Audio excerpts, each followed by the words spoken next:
हा बोला रघु काका. दत्ता, मी केलंय त्याबरोबर असा तुम्ही काय त्या बघून घ्या. माधवच्या खांद्यावर सगळा टाकलेला आता आता मी मध्ये पडायचंय नाही. पण रघु काका, माधवक जमणार हा काय? काही चुकलं मागलं तर तुम्ही काय त्या बघून घ्या. ठेवतोय मी.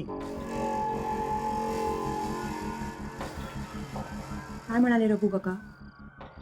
ताज आता मी काही मध्ये पडणार नाही. काही झाला की माधव माझा भाव. तुम्ही ताच करत राहा.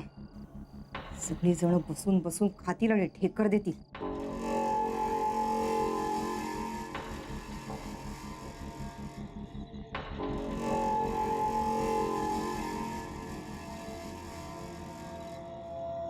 सुषमा,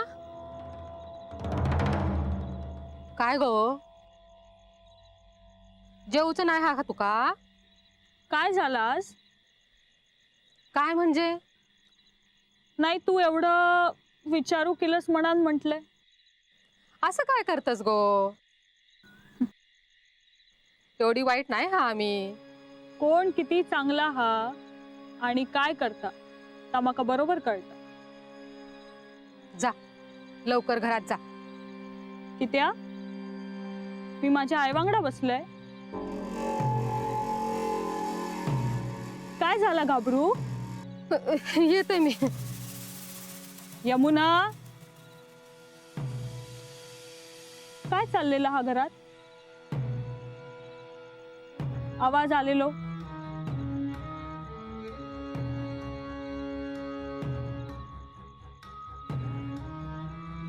माधव दादा आहात ना, त्यांनी सगळी जबाबदारी त्यांच्याच खांद्यावर घेतल्याने हा.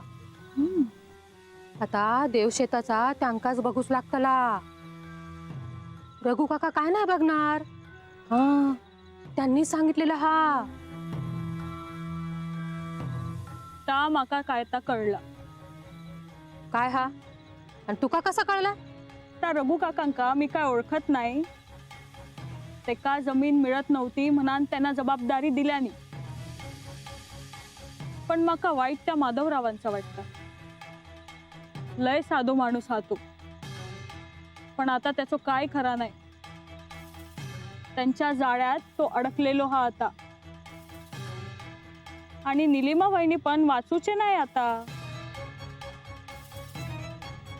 या सगळा त्या रघु काकांचा डाव हा.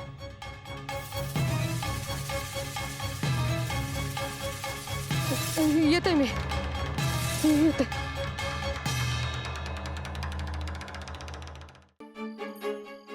हे सगळं करून काहीही उपयोग नाही. नाही काय, एकदा करून तरी बघ. अगं आई, दुसरं कोणी असतं तर ठीक होतं, पण या निलिमा वहिनी, काहीही झालं ना तरी त्या या उपायासाठी नाहीच तयार होणार. मग जाऊ दे, आपण किती मध्ये पडायचा. तुम्ही जरा जपून हा. ह्या काय बरा नसता आणि काय झाला तर माका कळव, माका फोन कर. हो ठीक आहे, ठेवते मी. चल, मी पण ठेवतय. आता माझी पिटी करूची असा.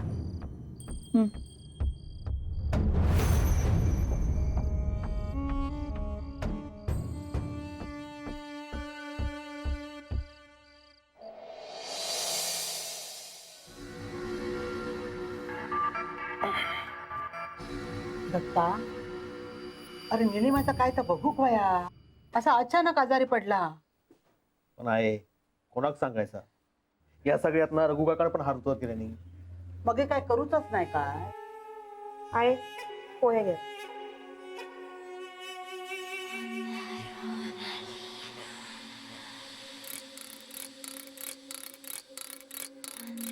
काय बोलत होतास? अगो निलिमाचा, तिचा काहीतरी बघू खोया ना. अहो, तुम्ही मध्ये पडू नको. चांगला करूक जाशाल आणि नंतर तुमच्यावरच उचकटतील. सरिता, म्हणजे त्याचा काय बघूच नाही काय. आहे माधव भाऊजींनी आता सगळा स्वतःच्या खांद्यावर घेतल्याने ना, मग सगळा करूकच वया. नाहीतर असाच होईल. खावा पोहे खावा. गणेशा, ए गणेशा, पोहे घे ग बाबा. आणखी कोणा पोहे आहे काय? काकी मलाही चालतील पोहे. घे. थँक्यू. अगो निलिमा, तू किती खाली येलस? थोडा पडायचा होता ना. आजी, मी आणि डॅड मामाला तेच सांगत होतो, पण मामा मला आता बरं वाटतंय. काय झाला होता? काकाने अंगावर घेतलंय ना, मग संध्याकाळी पूर्वेला नारळ ठेवायला हवं, हळद कुंकू व्हायला हवं, उतरवायला हवं. गणेशा गपराव. काही नाही झालंय मला, मी नॉर्मल. अहो, बघितलास काय झालेला नाही हा. तुम्ही उगाच त्यांच्यापेक्षा लय विचार करत होता.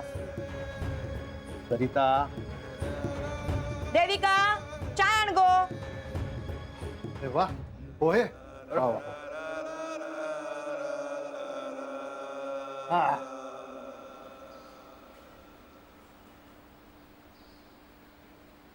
नको.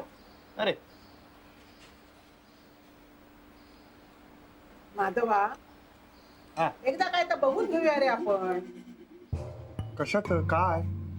काही नाही माधव, मला काल बरं नव्हतं ना, म्हणून आई असं म्हणताय. पण प्लीज तू याच्यात लक्ष घालू नको. अगं, अहो, तुम्ही पण मध्ये पडू नको. सरिता गप गो. माझा तोंड बंद करणं सोपा हा ना. दत्ताभाऊ, दत्ताभाऊ, माधव भाऊ. अरे साहेबा, काय? हा, होय करतास? हो ये. गेल्या तू किती येईलच त्या सांग आधी. हा आता हा या देवता देवता या. काय हे? माझं काय माहित. हे कोणाचं आहे? तुमका नाही देवता. अरे? दत्ताभाऊ ह्या देवचा होता. तुमचा नाही, तुमका नाही. अभिभाऊ ह्या. अरे अभिरामा, हे तुझं आहे का? बघ. हा नाही, तुमचा नाही, विश्वासराव भाऊंचा. हा हेंका देवचा विश्वासराव भाऊ घेवा.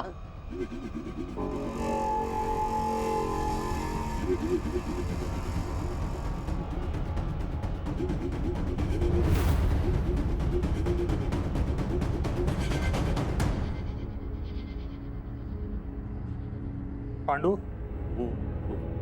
कोणी दिले? ताना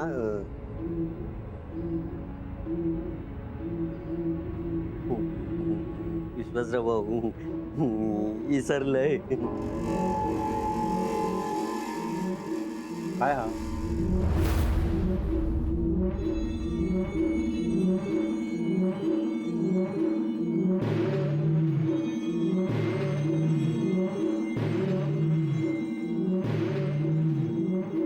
अभिराम, जरा चल माझ्या बरोबर.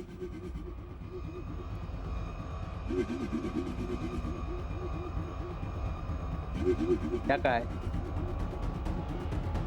मी विचारलं त्याचं काहीच उत्तर देऊ नाही.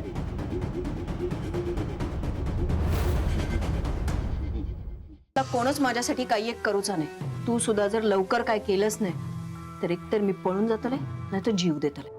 देविका घरात इल्यापासून त्याची कायच हौस झाली नाही. गावातल्या 4 बायकांना बोलवून हळदी कुंकू घालूया. वहिनी खय दिसत नाहीत ते.